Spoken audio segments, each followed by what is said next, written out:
Hi friends, today I'm going to be reading to you Not Quite Narwhal by Jessie, Sima. You notice narwhals are aquatic creatures. They live in the ocean. And our characters on the front cover, he doesn't look like an ocean creature. We're going to read a little bit more about our character and see what he's all about. Kelp was born deep in the ocean.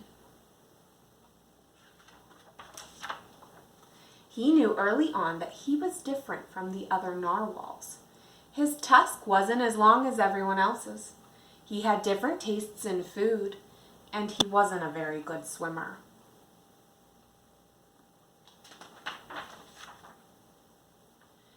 But his friends didn't seem to mind, so Kelp decided that he wouldn't either.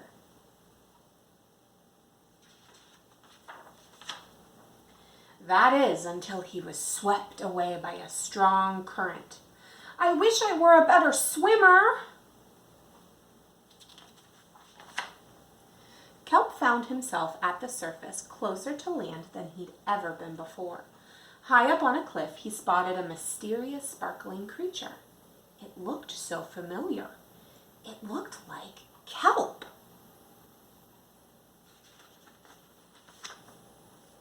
Kelp swam toward land as fast as he could, which wasn't very fast at all, hoping that he could catch up with the creature that looked just like him.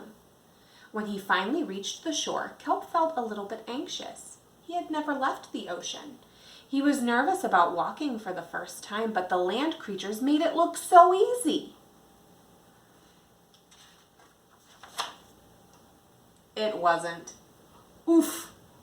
Ow. Eventually, he got the hang of it.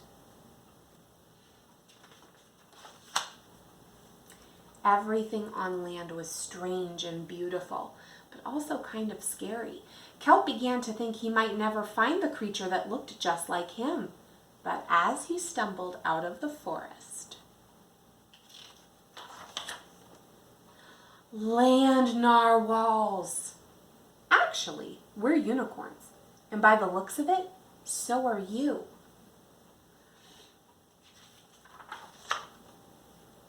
Kelp had never heard of unicorns before. They taught him all sorts of new things about his tusk. We call them horns. Wow!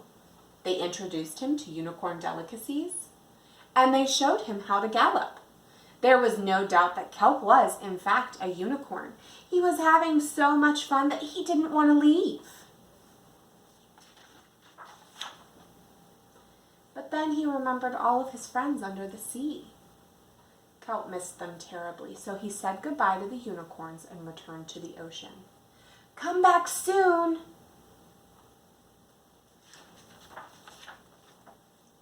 Kelp swam toward home as fast as he could, which wasn't very fast at all, hoping that the narwhals would still like him now that he was a unicorn.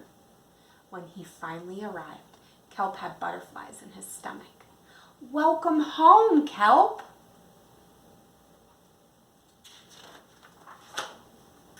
Kelp took a deep breath and told his friends the news. It turns out I'm not a narwhal. Of course you aren't. I'm a unicorn. We all knew that. They seemed to take it quite well.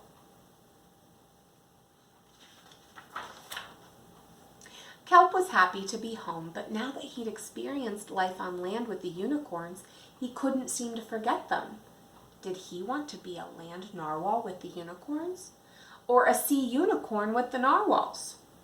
Kelp couldn't decide, but then he realized that maybe, just maybe, he didn't have to choose. I'm a unicorn. This is a rhinoceros. I think he's a little confused.